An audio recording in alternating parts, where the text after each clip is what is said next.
Sir, online business சூதாட்டத்தை விட கொடுமையானது.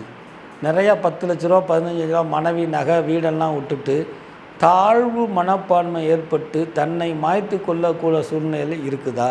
அல்லது அந்த மாதிரி எண்ணம் தோணுதா? அல்லது ஏதோ ஒரு விஷயத்துக்காக நான் ஏன் உயிரோடு இருக்கிறேன்னு தோணுதா? இவங்க எல்லோருமே ஜாதகத்து இதுக்கெல்லாம் அப்பால் பட்டு குளச்சலுக்கு பக்கத்தில் இருக்கக்கூடிய தூக்குக்காளி அம்மன் அப்படின்னு ஒரு கோயில் இருக்குது. இந்த கோயிலுக்கு ஒரு தடவை போயிட்டு வாங்களேன். அந்த அம்மாளுடைய அருளால் உங்களுக்கு தற்கொலை எண்ணமே வராதுங்க. ஆன்லைன் பிஸ்னஸில் ஈடுபடுறவங்க எல்லாருமே அதிலிருந்து வெளிவர முடியலன்னு தவிக்கிறவங்க எல்லாம் நெட்டில் தூக்குக்காளி அம்மனுடைய படத்தை லோடு பண்ணி கையெடுத்து முறையாக வணங்குங்க. எவ்வளவோ செலவாகுது. ஒரு தடவை அந்த அம்பாளை போய் பார்த்துட்டு வாங்க. மூலஸ்தானத்தில் புடவையோடு தான் இருப்பா, முழுவதுமாக காட்சி கொடுக்க மாட்டா. உங்களை காக்கணும்னு நினச்சா அங்கே போன உடனே உங்களுக்கு காட்சி கொடுப்பா அந்த தூக்குக்காளி. தூக்கு மேடைக்கு போக வேணாம், தூக்குக்காளியை பாருங்கள், துயரம் இல்லைங்க.